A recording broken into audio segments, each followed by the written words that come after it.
चलो हाय दोस्तों, मेरी स्कूलमेट्स की फैमिली आपका स्वागत है। आई होप कि आप अच्छा कर रहे होंगे, बड़ा अच्छा से पढ़ाई कर रहे होंगे।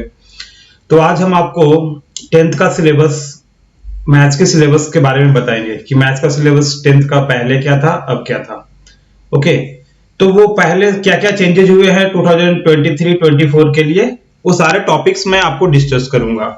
ठीक है, तो आप पहले टॉपिक को देख लें, फिर हम उसके बाद पढ़ाई स्टार्ट करेंगे।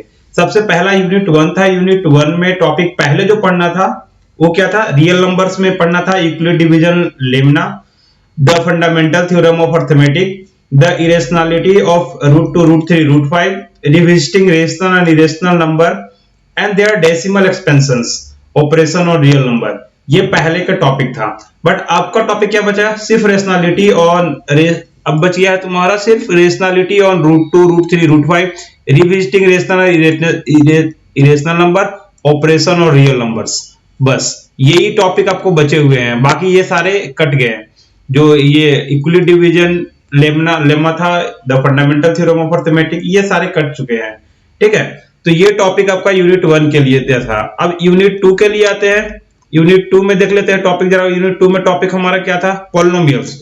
पॉलिनोमियल्स आप पहले से भी पढ़े होंगे, पॉलिनोमियल्स आप पहले भी पढ़ चुके होंगे, बट अब ना अभी हम यूनिट 2 को देख लेते हैं कि पॉलिनोमियल्स में यूनिट 2 में है क्या। ओके, तो यूनिट 2 पॉलिनोमियल्स में देखते हैं, तो आपके टॉपिक्स पॉलिनोमियल्स का टॉपिक्स में देख लेते हैं। Zero of polynomial. Polynomial zero क्या होता है, relationship between zero and coefficient of quadratic polynomial. Alpha beta का रिलेशन है आपका। And statement of simple problem on the division algorithm of polynomial with the real coefficient, ये statement है, but ये हमारे सिलेबस से कट चुका है। अब बचा कौन सा, सिर्फ पॉलिनोमियल में क्या पढ़ना है, zero of polynomial, relationship between zero and coefficient of the quadratic equation. That's it, इतना ही पढ़ना है। ठीक है, तो ये आपका पॉलिनोमियल का टॉपिक था। यूनिट 3 में देख लेते हैं क्या क्या टॉपिक है। यूनिट 3 के जो टॉपिक है उसमें पेयर ऑफ लीनियर इक्वेशन है। पेयर ऑफ लीनियर इक्वेशन बहुत ही इंपॉर्टेंट टॉपिक है, इसको तो आपको पढ़ना ही पड़ेगा। पेयर ऑफ लीनियर इक्वेशन में कि क्या क्या है टॉपिक, क्या नहीं है, कैसे पढ़ना है, क्या पढ़ना है, वो सारे हम लोग देखेंगे। बट अभी टॉपिक बस जान लेंगे क्या टॉपिक हमें पढ़ना है, क्या टॉपिक नहीं पढ़ना है।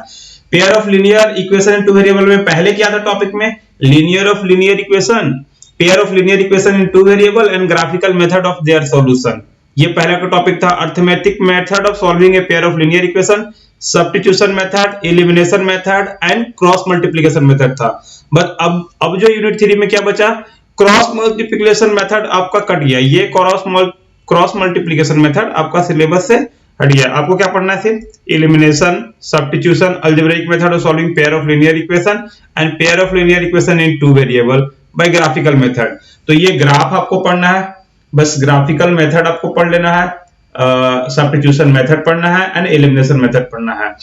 अब आते हैं हम नेक्स्ट सेगमेंट की ओर। नेक्स्ट सेगमेंट आपका रहा यूनिट 4। यूनिट 4 में आपका क्या है, यूनिट 4 की जो टॉपिक देखे तो उसके अकॉर्डिंग क्या है हमारा टॉपिक, जरा देख लेते हैं इसको भी। यूनिट 4 में है standard form of quadratic equation. पहले जो टॉपिक था स्टैंडर्ड इक्वेशन ऑफ स्टैंडर्ड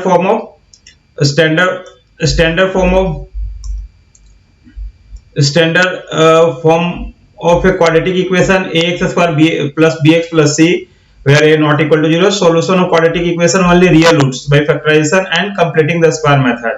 ये पहले था। अब कंप्लीटिंग द स्क्वायर मेथड अब सिलेबस हट गया है। Nature of roots, the discriminant and its nature of solution. देखो पहले फैक्टराइजेशन, कंप्लीटिंग स्क्वायर मेथड ना अब सिलेबस से हट चुके हैं, तो ये सिलेबस में नहीं है। कंप्लीटिंग स्क्वायर मेथड सिलेबस से हट चुका है। ओके, पढ़ना क्या, standard form quadratic equation, solution of quadratic equation by factorization method, nature of roots. ये ना आपको पॉलिनोमियल से थोड़ा मिलता जुलता टॉपिक है, ऑलमोस्ट सेम ही टॉपिक है। तो अगर पॉलिनोमियल आपको आता है तो ये इसमें क्वाड्रेटिक इक्वेशन में कोई भी दिक्कत नहीं आने है। क्वाड्रेटिक इक्वेशन में आपको कोई भी दिक्कत आने वाला नहीं है। अब देख लेते हैं हम जरा यूनिट 5 पर आ जाते हैं। यूनिट 5 में क्या क्या पढ़ने हैं टॉपिक्स में, यूनिट 5 का टॉपिक्स देख लेते हैं। तो यूनिट 5 में आपका पड़ गया अर्थमेटिक प्रोग्रेशन। ठीक है, पहले टॉपिक था introduction of arithmetic progression, n term of AP, sum of n term. इसमें भी कोई चेंज नहीं है। इंट्रोडक्शन ऑफ अर्थमेटिक प्रोग्रेशन पहले भी था, अभी भी है। एन टर्म ऑफ एपी पहले भी था, sum of first n term of n AP पहले भी था, अब भी है। बट ये बहुत सारे बच्चों को काफी डिफिकल्ट लगते हैं टॉपिक, तो इसको आप अच्छा से पढ़ लीजिएगा। देखते हैं, इस तरह से नहीं कि बस पढ़ लिए ऊपर ऊपर हो गया। लेकिन हमें टॉपिक को अच्छा से कवर करना होगा, बट सिलेबस भी जानना होगा आपको। सिलेबस थॉरोली होना चाहिए कि टॉपिक को क्या पढ़ना है क्या नहीं पढ़ना है। जब तक आप सिलेबस नहीं पता रहेगा तो पढ़ेंगे क्या, कुछ भी पढ़ते जाइए, पता ही नहीं है कि क्या पढ़ रहे हैं क्या नहीं पढ़ रहे हैं। ठीक है, अब यूनिट 6 में ट्रायंगल है। पहले क्या था, similar of triangle, similarity of triangle, criteria of similar triangle, area of similar triangle, Pythagoras theorem, basic proportionality theory. अब यहाँ पर सिर्फ ना प्रूफ, सारा का प्रूफ जो है डिलीटेड हो चुका है। इसमें सारा जो प्रूफ था वो डिलीटेड हो गया, बस पाइथागोरस थ्योरम जानना है, बेसिक प्रोपोर्शनलिटी थ्योरम जानना है, सिमिलरिटी ऑफ ट्रायंगल जानना है, सिमिलर फिगर जानना है। बट ये पूरा प्रूफ जो पहले आता था वो प्रूफ को पूरा काट दिया है, सिलेबस से डिलीटेड है, सिलेबस है, तो वो प्रूफ वाले आपको पढ़ना नहीं है।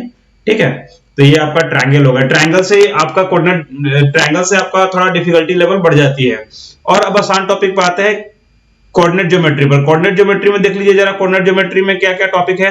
कार्टेशियन प्लेन, पहले जो टॉपिक थे Cartesian plane, coordinates of planes and distance between two planes, Cartesian of plane, coordinate of planes and distance between two planes. तो ये टॉपिक था। Section formula, area of triangle.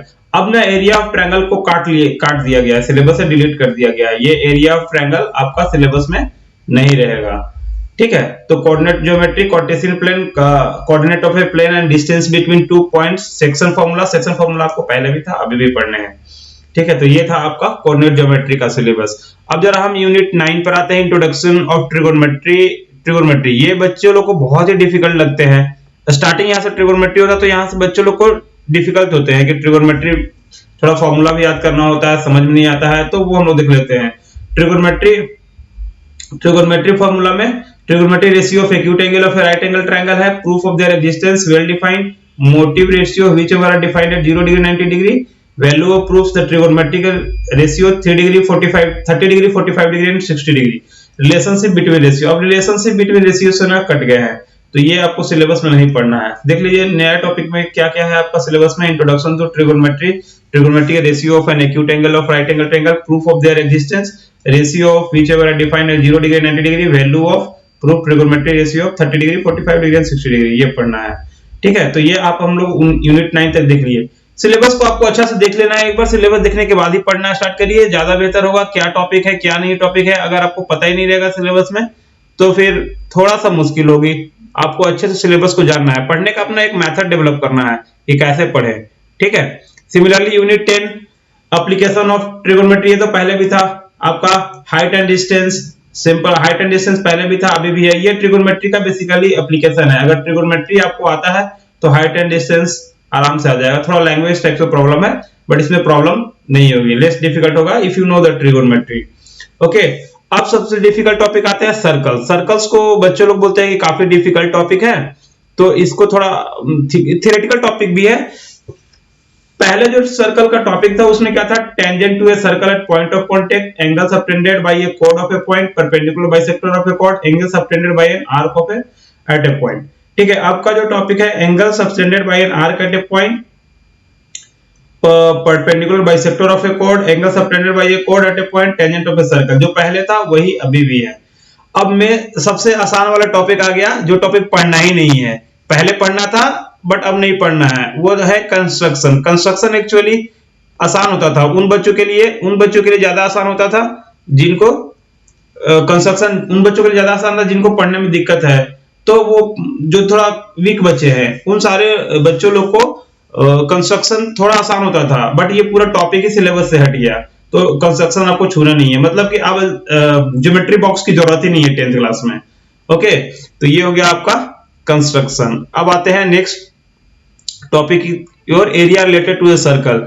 ये perimeter of area of circle, area sector, segment of circle, area of combination of plane figure. Plane figure आपका syllabus से हट गए हैं, ये वाला जो प्लेन फिगर है वो आपका सिलेबस से हट गए हैं, तो ये टॉपिक आपको छोड़ देना, नहीं पढ़ना है। ये वाला टॉपिक पूरा सिलेबस से ही हट चुके हैं। ठीक है, ये पूरा टॉपिक सिलेबस से हट चुके हैं, तो ये आपको पढ़ना नहीं है। नेक्स्ट आ जाते हैं यूनिट 14। यूनिट 14 में आपका कौन सा टॉपिक है, surface area and volume. Most important topic. बहुत सारे बच्चों लोग का कैलकुलेशन आता नहीं है, कैलकुलेशन नहीं आने के कारण बहुत सारे दिक्कत होते हैं। तो आप कैलकुलेशन जिन बच्चों को नहीं आते हैं उनके लिए ये टॉपिक बहुत ही डिफिकल्ट टॉपिक बन जाता है, बहुत ही डिफिकल्ट टॉपिक बन जाता है। जैसे surface area and volume, combination of any of the two following, cubes, cuboids, sphere, hemisphere, right circular, cylinder and cone, ये सारे टॉपिक आपका सरफेस एरिया वॉल्यूम में है। फर्स्ट टर्म ऑफ ए कौन सिलेबस में है, पहले था अब बट कट गया, अब ये सिलेबस में नहीं है, डिलीटेड टॉपिक है। फर्स्ट टर्म ऑफ ए कौन, ये आप सिलेबस से हटा दीजिए, ये हट गया। Surface area and volume combination of any two of the following, cubes, cuboid, hemisphere, right circular, cylinder and cones, ये सारे टॉपिक में आपको आएंगे। अब नेक्स्ट टॉपिक में आए थे स्टैटिक्स। स्टैटिक्स में क्या क्या टॉपिक है? स्टैटिक्स आपका थोड़ा सा आसान टॉपिक होता है स्टैटिक्स में। यूनिट 15 में statics, mean, median, mode, group data, cumulative frequency. Okay, यहाँ भी है mean, median, mode, group data and cumulative frequency. ये आपका टॉपिक पहले था जो अभी भी है। ग्रुप डेटा में कम्युलेटिव फ्रीक्वेंसी में एक टॉपिक इसमें डिलीटेड नहीं है, ये सारे जो पहले था वही है स्टैटिक्स में भी। तो आप देख लीजिएगा सिलेबस को भी, मैं यहाँ पर आपको बता दिया कि क्या क्या पढ़ना है, क्या क्या नहीं पढ़ना है। ओके, प्रोबेबिलिटी में क्या है? Classical definition of probability, sample problem on single events and not using the notation. This is the complete syllabus of the NCERT maths. ये एनसीईआरटी का पूरा सिलेबस हो गया। पहले का जो टॉपिक था उसमें प्रोबेबिलिटी में क्या था? Classical definition of probability, sample problem on single event and not using the notation. इसी के बाद था classical definition of probability, sample problem on single event and not using set notation. ये सारे टॉपिक आपका, बस ये टॉपिक 10th में बहुत ही इजी टॉपिक है, बहुत ही इजी टॉपिक है। यहां से आपके मार्क्स कटने नहीं चाहिए। प्रोबेबिलिटी में डिफिकल्टी की बात करें तो आपके कुछ बच्चों लोग को ये ट्रिगोनोमेट्री थोड़ा डिफिकल्ट, टॉपिक की बात करें तो ट्रिगो थोड़ा सा डिफिकल्ट हो सकता है, क्योंकि बच्चों लोग को समझने में थोड़ा प्रॉब्लम होता है, तो ट्रिगो डिफिकल्ट होगा, बट ये probability will be the very easy topic. तो this is all about the आपका मैथ्स का सिलेबस हो गया, और मैं लेक्चर आपके लिए जल्द ही लेकर आऊंगा सारा टॉपिक के लिए। बस आप लोग रेडी रहिए, और हम लोग सारा टॉपिक यहीं पर पढ़ लेंगे अच्छा से। मैं नेक्स्ट टॉपिक लीनियर इक्वेशन का सॉल्यूशन टू वेरिएबल लेके आऊंगा टॉपिक। आप जल्दी वेट करिए, और हंसते रहिए, खेलते रहिए, मुस्कुराते रहिए, और ये मेरा स्कूलमेट की फैमिली, आप एंजॉय करिए, थोड़ा पढ़ते रहिए। पढ़ना जरूरी है, बिना पढ़ाई के कुछ होने वाला नहीं है, इसलिए पढ़ते रहिए। ठीक है, तो आज के लिए इतना ही। आपका सिलेबस जो था, आप पहले सिलेबस को देख लीजिएगा, सिलेबस को प्रिंट आउट करा के रख लीजिए, ये आपके लिए ज्यादा अच्छा है। That's it.